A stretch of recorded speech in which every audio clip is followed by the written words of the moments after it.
Imagina só esse cenário. Você se muda para um apartamento, coisas estranhas começam a acontecer e você começa a ter sonhos horríveis. Mas depois você descobre que esses sonhos estão relacionados com crimes piores ainda. Eu sou a Loba e nessa noite eu vou contar uma história para você. Vinheta.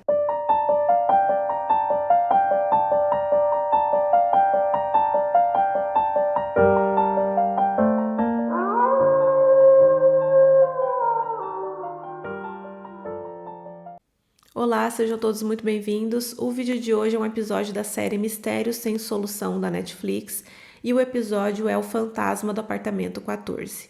Confesso para vocês que quando eu comecei a assistir, eu fiquei assim arrepiada e fiquei com bastante medo. Mas depois eu descobri que esse caso está ligado a um crime terrível, um dos mais terríveis que eu já vi na minha vida. E conforme for contando aqui para vocês, quem conhece essa história sabe que ela é muito horrível. Mas vamos lá. Bom, tudo começa quando a Judy Foster se muda com a sua filha para Chico, na Califórnia, para esse apartamento 14. Ela tinha 33 anos, era mãe solo, a filhinha dela tinha 3 anos e ela achou que seria um bom lugar para elas começarem a vida dela. Ela tinha acabado de se separar, o prédio era muito bonito, tinha uma piscina, então a menininha, poderia brincar ali. Ela achou que ia dar tudo certo, mas as coisas foram bem diferentes. Ela se mudou para esse apartamento e ela começou a sentir coisas estranhas. Ela nunca se sentia confortável ali dentro. O apartamento era um pouco escuro, ele tinha um cheiro meio estranho, mas ela achou que era coisa da cabeça dela. Até que de fato coisas estranhas começaram a acontecer. Ela sempre deixava os sapatos na entrada do apartamento e a filha dela tinha um tênis rosa. Um dia elas foram sair e o tênis não estava lá. Aí ela perguntou para a menininha, onde que está seu tênis? Ela falou, mãe, eu não tirei, o tênis estava aqui. E aí elas começaram a procurar pelo apartamento e o tênis estava em cima da cama. Ela, ficou questionando a filha dela. Filha, por que você tirou o tênis e colocou em cima da cama? Ela falou, mamãe, eu não mexi. O tênis estava na porta, eu deixei na porta. Tudo bem.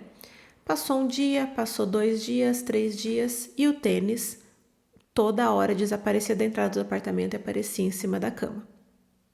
Já bem estranho. Outras coisas começaram a acontecer de objetos saírem do lugar. Ela tinha alguns temperos que ficavam em cima da mesa e os temperos apareciam na beirinha da mesa, na ponta da mesa. Ela achava que ou era a menininha que estava tirando as coisas do lugar ou ela que estava ficando louca. Até que ela começou a ter sonhos esquisitos. Ela sonhava que ela via uma moça caminhando numa avenida e um casal dentro de um carro cinza ou azul claro, ela não sabia exatamente que cor que era, dava carona para essa moça. Quando essa moça entrava no carro, eles tapavam a boca dela e o nariz com um pano e a moça desmaiava. E esses sonhos continuavam acontecendo. Depois, um dia ela saiu com a filha. Quando ela voltou, sabe esses telefones que ficam presos na parede? O telefone estava destruído, estava jogado no chão. E quando ela foi até o quarto da filha, tinha uma pilha de brinquedos e um dos bonecos estava em cima da pilha com um cadarço de tênis amarrado no pescoço. Ela ficou extremamente assustada, ligou para a polícia e disse que tinham invadido a casa dela, tinham mexido na casa dela. A polícia perguntou, se algum objeto tinha sumido, se a porta estava arrombada. Ela disse que não, que estava tudo normal, mas essas coisas aí estavam bagunçadas. A polícia não deu importância, falou que ia registrar a ocorrência, mas ficou por isso mesmo. Um mês se passou, até que um dia ela acorda com um barulho estranho na sala. Ela levanta, vai ver e a televisão tá chuviscando, sabe? Quando a TV não tá sintonizada em nenhum canal. E ela sabia que ela não tinha deixado a televisão ligada. Ela foi lá, desligou e aí as portas do armário da cozinha começaram a bater. Depois a chama do fogão acendeu, sozinha. Nesse momento, eu já tinha vazado desse apartamento, sinceramente, eu já tinha saído correndo. Mas aí nada é tão ruim que não possa piorar. Esse boneco que estava com o cadarço enrolado no pescoço, ele estava falando sem parar. Não parava de falar. Ela foi lá e tirou a pilha do boneco. De repente, as luzes começam a piscar e o boneco volta a falar, mesmo sem pilha. Ela pega a menina, sai do apartamento e vai para casa da vizinha. Ela fala que tem alguma coisa muito errada acontecendo ali. A vizinha vai até o apartamento dela com o cachorro. Quando ela chega lá, o cachorro pula do colo e começa a latir sem parar. Nisso as duas começam a gritar, saem correndo, vão para o apartamento da vizinha, se trancam lá e ela acaba dormindo lá porque ela não quer voltar de jeito nenhum, né? Na manhã seguinte, ela estava na parte da piscina ali do prédio, chorando e pensando o que ela ia fazer, porque ela tinha acabado de alugar o apartamento, né? Ela não podia mudar de lá. E até que um senhor que morava ali começou a conversar com ela, né? Perguntou o que estava acontecendo, ela disse qual apartamento ela morava e ele falou para ela, olha, ninguém passa muito tempo nesse apartamento. Muitas pessoas já se mudaram para cá e depois elas acabam saindo rápido porque tem alguma coisa realmente estranha que acontece ali. E eu acho que tá ligado a uma moça que morou aqui e nunca mais foi vista. Ela simplesmente desapareceu e nunca mais foi encontrada. Estranho, né? Mas como ela não tinha o que fazer, continuou morando no apartamento até que outra coisa muito ruim aconteceu. Um dia ela estava preparando ali a refeição na cozinha e ela escutou a filha dela falando com alguma pessoa. Ela foi até o quarto da filha, né, ver quem que estava ali, porque as duas estavam sozinhas no apartamento, e a filha dela falou, tô conversando com aquela moça ali. Ela falou, como assim, filha? Passou alguém na janela, né, e você conversou? Ela falou, não, tô conversando com aquela moça ali, ó, que tá ali, mãe. E ela não estava vendo nada. E a filha dela disse que essa moça se chamava Minha Liz. Ela ficou extremamente assustada, né? Mas ela disse que ela já tinha isso com ela. Ela sempre teve essa conexão com o mundo sobrenatural. Então, ela achou que a filha dela também tinha e é isso, né? Não tem o que fazer. Bom, os dias foram se passando, ela voltou a ter sonhos, mas os sonhos estavam cada vez piores. Ela começou a sonhar que essa moça entrava no carro desse casal, eles levavam ela para uma casa, levavam ela para um porão, amarravam ela pelos braços num gancho que ficava no teto e eles abusavam e torturavam ela.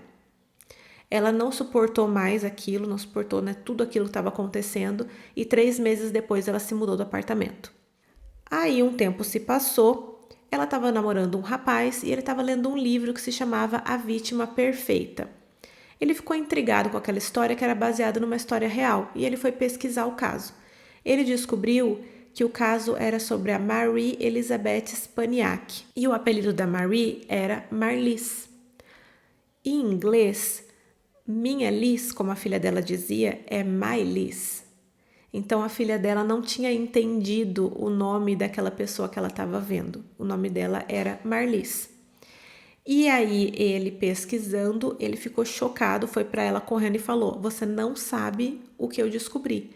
Essa moça do livro que eu tô lendo era a moça que morava no seu apartamento." E aí tudo começou a fazer sentido. Agora eu vou contar para vocês quem que era essa moça. A Marie, né, ou Marlies, vou chamar ela de Marlies que fica mais fácil. Ela era uma moça muito bonita, de olhos azuis, cabelos cacheados, castanhos, e ela nasceu em Cleveland, Ohio, mas ela foi morar na Califórnia, em Chico, né, na Califórnia, com o namorado para tentar a vida de atriz. No dia 31 de janeiro de 1976, ela foi para uma feira com o namorado. Gente, desculpa o barulho, é que eu tô gravando de dia, então realmente é complicado. Ela foi com o namorado para essa feira, eles tiveram uma discussão e ela decidiu voltar para casa sozinha. Quando ela estava voltando para casa, um casal parou ela e ofereceu uma carona. Depois disso, ela nunca mais foi vista. A última vez que o namorado viu ela, era ela andando por essa avenida. A polícia tentou encontrar ela de todo jeito, mas o caso acabou sendo arquivado porque não tinha nada. Não acharam corpo, não acharam provas, não encontraram nada. E 24 anos depois, a Judy se mudou para esse apartamento com a filha dela. E aí, depois que a Judy descobriu isso, né, que ela estava totalmente ligada com essa moça e ela sentiu que a moça estava tentando dizer alguma coisa para ela, estava tentando fazer com que ela descobrisse o que aconteceu e contasse para as pessoas, né, solucionasse o caso dela, ela começou a pesquisar, e ela descobriu que o caso da Marli estava relacionado com o caso de uma outra moça e que esse crime foi cometido por um casal, o Cameron Hooker e a Janice Hooker.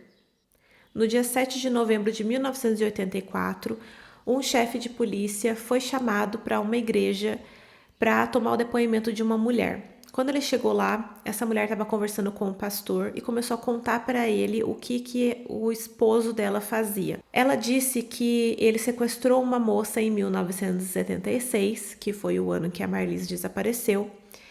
Eles deram carona para essa moça, ameaçaram ela com uma faca e levaram essa moça para casa. E enquanto ela contava, o policial percebeu que ela era cúmplice na história. Então ela foi levada para uma delegacia, né? Ela foi levada sob custódia e ali ela acabou recebendo uma imunidade jurídica porque ela podia ajudar a solucionar o caso e colocar, né, o marido dela na cadeia.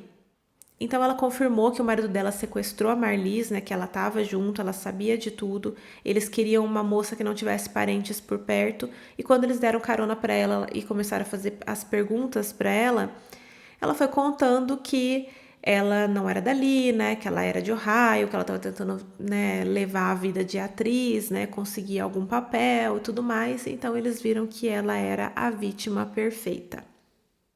Quando a Marlise tentou sair do carro, eles ameaçaram ela com uma faca, colocaram um pano no nariz, né, tampando o nariz e a boca dela, ela desmaiou e o Cameron colocou a cabeça dela dentro de uma caixa. Essa caixa tinha dobradiças, né, para fechar assim no pescoço e era toda revestida de espuma por dentro para que, se ela gritasse, o som não saísse, né, para que as pessoas não ouvissem. Quem já ouviu a história da garota na caixa sabe do que eu tô falando, mas calma que ainda tem muita coisa pela frente. Eles levaram a Marlise para casa. Chegando lá, eles amarraram ela pelos braços num gancho pendurado no teto. E o Cameron, ele era viciado em tortura e dominação. Só que ele não gostava dos gritos, ele não gostava de ouvir os gritos das vítimas. E aí ele pesquisou como ele poderia fazer para arrancar as cordas vocais da Marlise. Ele pediu a ajuda da Janice, a Janice ajudou ele e é óbvio que não deu certo. Ela começou a sangrar muito e ele pendurou ela de novo no gancho no teto, né? E sabe lá o que ele fez com ela depois. A Janice viu tudo isso e nesse momento ela perdeu a vida. Eles colocaram ela dentro de um carro, dirigiram 50 quilômetros, foram até um parque estadual e enterraram o corpo dela lá. E tudo isso, o sequestro, a tortura, ele tentar arrancar as cordas vocais, eles enterrarem ela, tudo isso durou 12 horas. Ele fez tudo isso em 12 horas. Um ano se passou depois que a Marlise desapareceu, então em 1977, uma moça chamada Colleen Stan estava pedindo carona para ir para o norte da Califórnia. Ela tinha uma festa para ir e um casal parou com 2 filhas pequenas no carro. Ela achou que não tinha problema nenhum e aceitou a carona. Eles pararam num posto para abastecer e ela pediu para ir no banheiro, eles deixaram.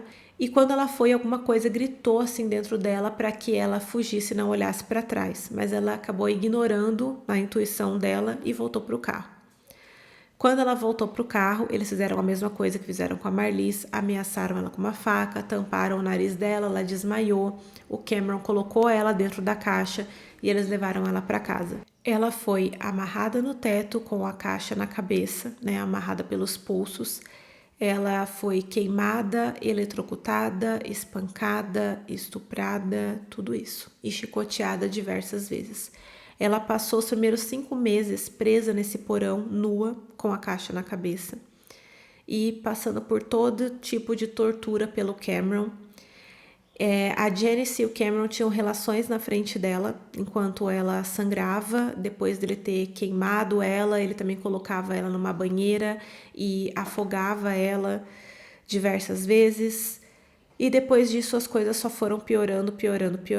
Eles se mudaram para um trailer depois de um tempo. Colocaram ela dentro de um caixão, onde ela ficava amarrada lá dentro com um pinico e ela tinha que fazer as necessidades amarrada dentro desse caixão e ela passava 22 horas presa ali dentro.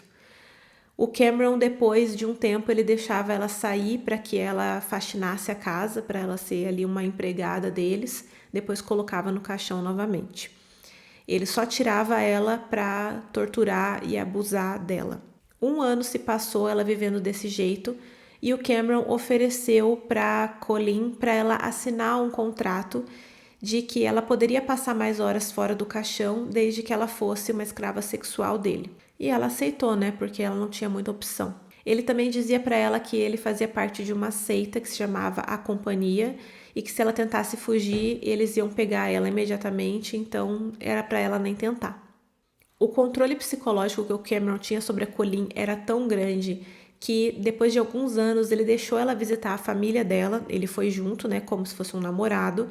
Ela disse que ela fazia parte de uma comunidade espiritual, que ela não podia dar muitos detalhes da vida dela, que ela não podia contar onde ela estava, que ela desapareceu porque ela queria se afastar de tudo aquilo e levar essa vida aí, né, meio nômade, e os pais dela acreditaram. Em 1984, 7 anos depois que ela foi sequestrada, ela ficou 7 anos vivendo sob essa tortura, o Cameron disse que ia transformar a Colleen em sua esposa.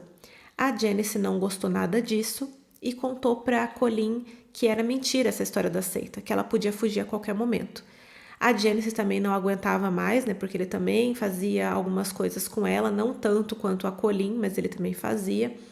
Então a Janice decidiu fugir e ajudou a Colleen a fugir também, levou ela para um ponto de ônibus e mandou ela para casa dos pais dela.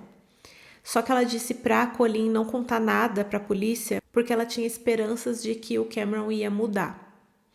Aí ela voltou a viver com o Cameron, ficou mais um tempo com ele. A Colleen não contou nada para ninguém, não falou nada para a polícia, até que a Janice contou para o pastor chamou a polícia e aconteceu tudo aquilo que eu falei para vocês.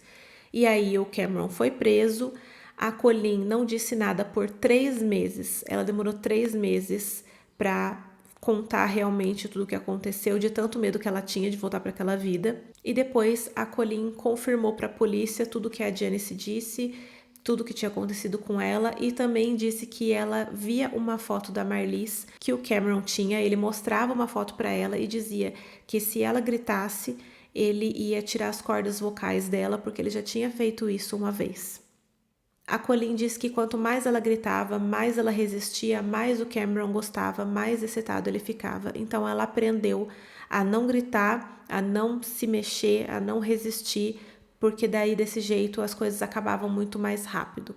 Ela também disse que ela aprendeu a levar a mente dela para outro lugar e fingir que aquilo ali não estava acontecendo, que não era uma realidade. Ela simplesmente começou a viver em outra realidade como se fosse um zumbi, sabe? Como se o corpo dela tivesse ali, mas a mente dela não. O caso da Marlies voltou a ser investigado, eles continuaram procurando, mas não encontraram nada.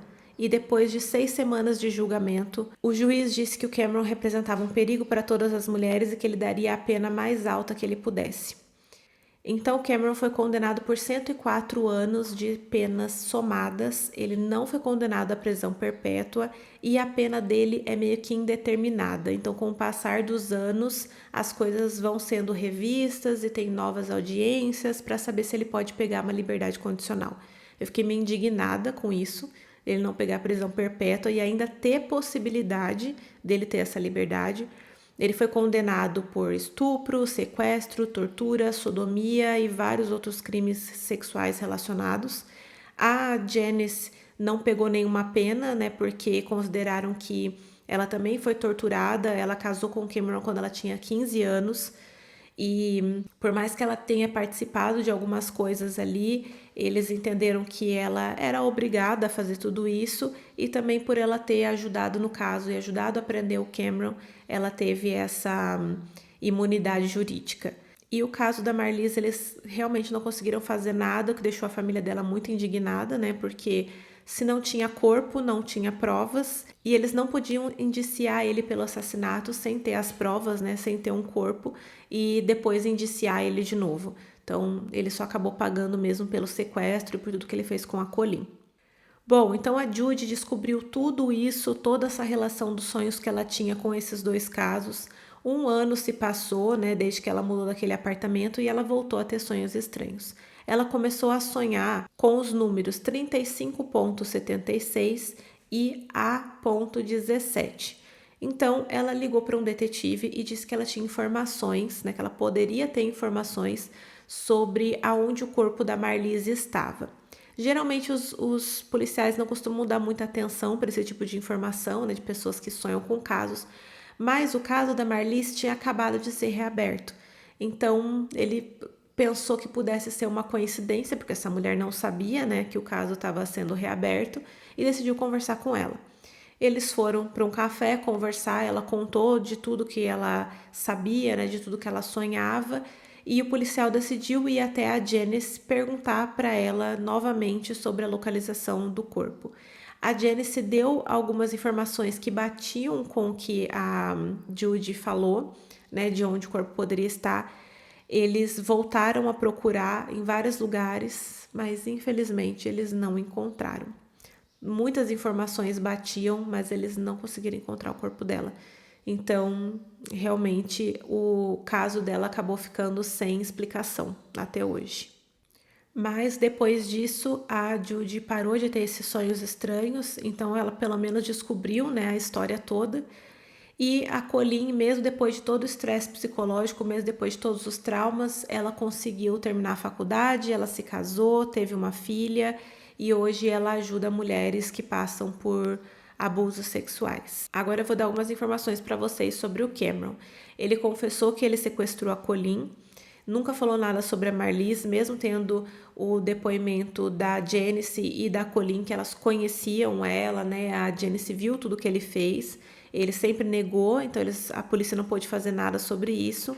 O Cameron disse que a Colleen concordava em ter relações com ele, né? Ela negou isso. Tem até algumas fotos dela abraçada com ele, mas é aquele negócio. Ela dizia que ela amava ele, ela dizia que ela queria ser esposa dele para ela ser menos torturada, né? Para ela apanhar menos. E é óbvio que era mentira, né? Óbvio que ela não sentia tudo isso, porque esse homem era horrível. Em 2015, o Cameron teve uma audiência para elegibilidade da liberdade condicional, mas ela foi negada por 15 anos, por ele ser considerado ainda um predador sexual violento, e eles continuam revisando isso para ver se tem condições dele ter liberdade condicional, que eu acho um absurdo. Em agosto agora de 2024, teve uma outra audiência, mas eu não consegui achar de jeito nenhum mais informações sobre isso, sobre o que aconteceu. E essa audiência era para ele ser liberado para um hospital estadual por boa conduta. É óbvio, né, gente? Quem tá preso lá vai ter uma boa conduta, né? Agora eu queria ver ele na rua de novo, podendo fazer tudo que ele fazia, se ele ia ter uma boa conduta também. Acho que não, né? Eu acho que nem devia ser revista essa possibilidade dele ter uma liberdade condicional. Agora, as minhas considerações finais é que, se eu fosse a Judy, eu já tinha me mudado desse apartamento faz tempo. Mas, pelo jeito, ela estava acostumada, né, com esse tipo de coisa sobrenatural. E também é meio complicado, né? Você ficar mudando assim de casa a cada coisa que acontece. Às vezes coisas meio estranhas acontecem e a gente acaba buscando outras explicações. Sobre a Janice, eu acho que sim, ela fez coisas horríveis, ela também cometeu crimes, né? Mas esse cara também torturou ela psicologicamente, fisicamente, e ela era muito nova e aquela coisa, né? Ela fez um acordo com a polícia para ela poder colocar ele na cadeia, que era o mais importante. Então, é isso, essa é a lei, né? Agora, sobre o Cameron, não tem nem o que dizer, né? Ele é um monstro e eu acho que ele deveria pegar a prisão perpétua e nunca mais nem falar nesse caso. Mas eu acho bem difícil ele sair da cadeia. Acho que se um juiz dá uma liberdade condicional para um cara desse, não importa quantos anos ele tenha, ele vai fazer alguma coisa terrível novamente, com certeza. Porque para uma pessoa fazer tudo o que ele fez, tem que ser muito doida mesmo. Bom, então esse foi o vídeo de hoje, eu espero muito que vocês tenham gostado. Não esquece de deixar aqui abaixo para mim se você já tinha ouvido falar desse caso da Garota na Caixa, se você já assistiu esse filme e o que você pensa aí sobre essa pena que o Cameron levou. E a Janice, ela deveria pegar alguma pena também ou não? Não esquece também de deixar o seu like e de se inscrever no canal para ajudar a Loba. Um beijo e até o próximo vídeo. Tchau!